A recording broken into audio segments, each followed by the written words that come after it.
Hey guys, welcome back to my channel.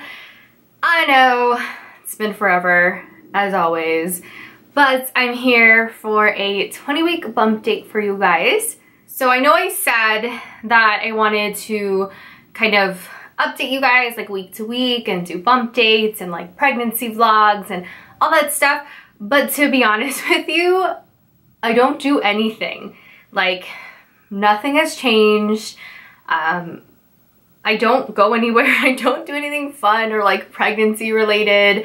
But we are starting the nursery, so you know, I want to start vlogging little bits and pieces of that as we go, and then showing you guys the final result when we are done. But 20 weeks, like, we've hit the halfway point.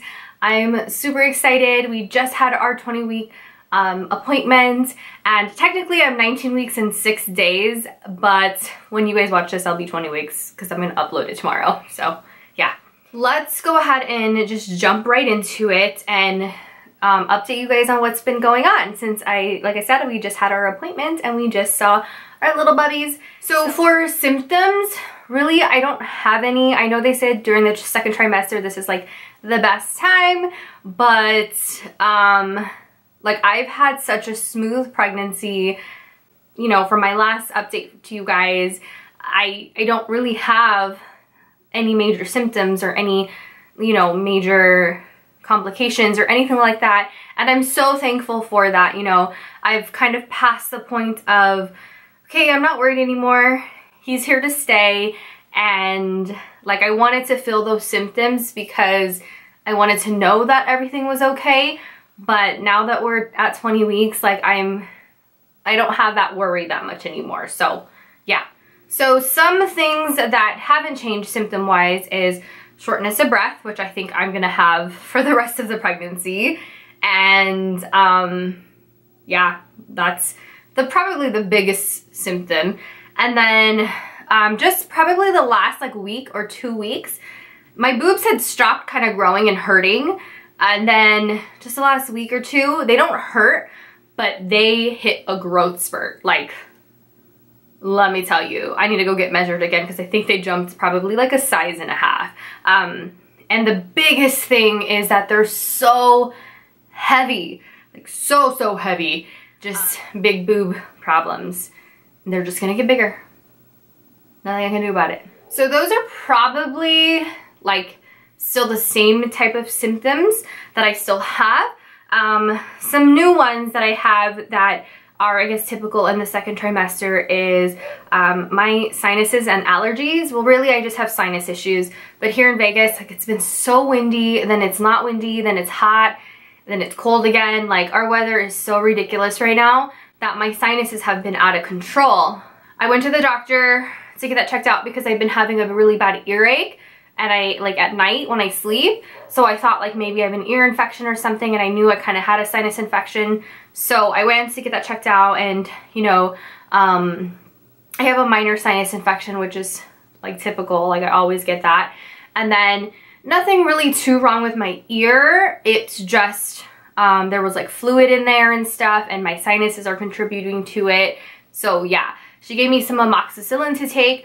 I was supposed to take 2 a day for for 10 days, but they don't, like, my sinuses and stuff don't bother me that much, that I've just only been taking 1 a day, and I've only taken it for 3 days. I just don't want to take it. I know it's still safe during pregnancy, but I try not to take anything, you know, if I could. And another big thing that has just started in my second trimester is that my teeth, my gums, feel so sensitive and they hurt all the time. So big problem with me and my teeth is that I clench while I sleep, and I think that's what's contributing to my sensitivity. And obviously hormones and pregnancy and stuff, they say like your teeth, like you're just more prone to gum disease, things like that. It was getting to the point where like I just needed to make a dentist appointment because I hate the dentist, so I haven't gone in a while. I'm supposed to get a root, or I was supposed to get a root canal on my front tooth. I don't know if you guys ever noticed that in my videos, but my front tooth is dying, and it's been dying for 2 years. I've put off my root canal because you know, A, really expensive and my insurance didn't cover it that much before, and 2, I hate the dentist and I'm scared shitless for the pain. Didn't bother me too much. But just recently, like I said, with my gum issues or my gum feeling really sensitive, I'm like, I don't want the infection to spread. I don't want like anything to happen. So I made a dentist appointment. She said that my gums look perfectly fine. It's probably just the hormones and the feeling of the sensitivity. She just made me switch toothpaste to like Sensodyne. So I still need a root canal and the infection is still there. She doesn't know if it's gotten bigger or not because I'm going to a different doctor now. But from the looks of it, from what I can remember, the infection did get a little bit bigger. So I have a scheduled root canal on Tuesday. I am like so scared. You have no idea, guys. I'm a 27-year-old grown-ass female and I have no shame of telling the doctor that I will be crying like a baby when she's doing it. So yeah. And some other more exciting news, because I'm like trying to really get through this bump date without, you know, it being 20 minutes long, is I've started to feel him move finally at about 18 and a half weeks or so, is when I finally started feeling like the first, like, ooh, like that was him, you know? Like I couldn't differentiate what it was, but now I know. And it's not like butterfly feeling like everybody says it is, or like gas feeling. It's like, for me, it's more of a swooshing feeling. Like almost like he's like swimming or like doing ballet in there, but it's like a swish of a cramp, and if that makes sense. And yeah, I've been feeling it a lot. Yeah, so it's really exciting. I can't wait to feel his kicks and punches and have my husband feel it too. We're super excited about that. Okay, now on to my doctor's visit. So we had our 20-week doctor visit. Sorry, I'm looking at my phone because I can't remember shit. So we had our doctor's visit, and this was our level 2 ultrasound, and we're so happy that he is just growing perfectly. He has a lot of, you know, attitude already. Like when the ultrasound technician, right before she did it, she was like, do you guys know the sex already? We're like, yeah, it's a boy, but we want to confirm that. Right when she put the, whatever, the Doppler or the ultrasound thing on my stomach, the first view was of his little pee-pee. Let me show you the picture here. So it's confirmed he is a boy. So literally that was the first view. Right when she put it on, she's like, oh wow. And both the cardiologist and her were in the room with us. And he was like, oh, that's a boy for sure. So you can see those are his legs, and that's his butt, and then that's his little happy wee-wee. Like I mentioned, the cardiologist was in the room with us. He is in there to check that the heart is measuring appropriately, it's beating perfectly. He was checking the veins and the artery and all that stuff, and all of that looks perfect.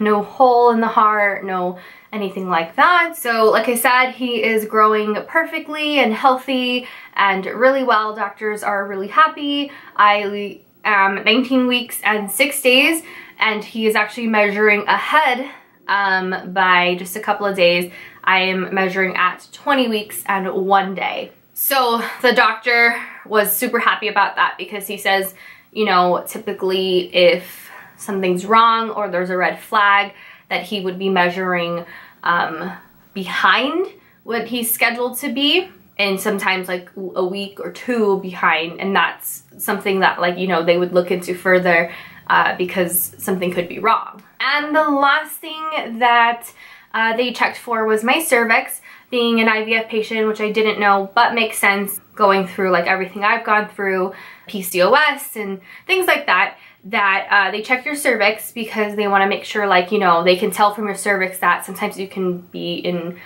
early labor, or you're more prone to an early labor, or not. I guess for IVF patients or assisted like help, their cervixes tend to measure very thin and on the shorter side, which can be a sign of early labor. So something that they want to watch for and stuff once you get bigger. But that looks perfectly normal, and he was really surprised that my cervix was measuring real thick and really long, and he was like, you might be holding that baby in you until he goes kindergarten. And yeah, it was just funny. And that was our 20-week checkup. It was like an hour long, which was so long. Now to finally end this and show you guys my bump. I feel like my bump hasn't really grown much, or isn't really like a bump. It's still very squishy. It's not hard yet. So I feel like it's my fat and not a bump. When I eat, of course, it's like hard as a rock and it's like bam there, but I don't have a bump yet, and I need him to bump out, so, because I want like the bump there and I want to rub it and be in public all cute and stuff. So yeah. Also, I am wearing maternity shorts because all I wear are dresses, but with the doctor's appointment today, I wanted to wear shorts so I didn't have to like lift up my dress. But these are my first maternity pants, and I got them at Ross for like $10. They're so comfortable. They're literally the best, and I probably only will be able to wear it for like another month or two because they're already tight on my thighs. So we'll see. I can't wait to buy some more because they're so comfortable. They're a little big for me right now because I don't have a bump.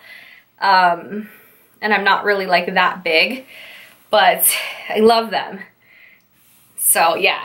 So I don't know if I mentioned this in the last bump date, but I have that line that's going down my belly. It's like a happy trail. No new stretch marks. These are all my stretch marks from my weight loss, weight gain. I'm definitely growing my bump from here out and not like out like this. Ooh, I can feel them right here. So that is my 20-week bump date so far. Well, I hope you guys enjoyed that bump date. Leave me any comments or any suggestions on what you guys want to see for my bump date, or, you know, just what you want to see during my pregnancy journey, what I've been doing, things like that. Let me know down below. Subscribe if you haven't to keep following me on this pregnancy journey, and thumbs up if you like this bump date. Yeah, so that is all. So thank you guys so much for watching, and I will catch you guys in my next video.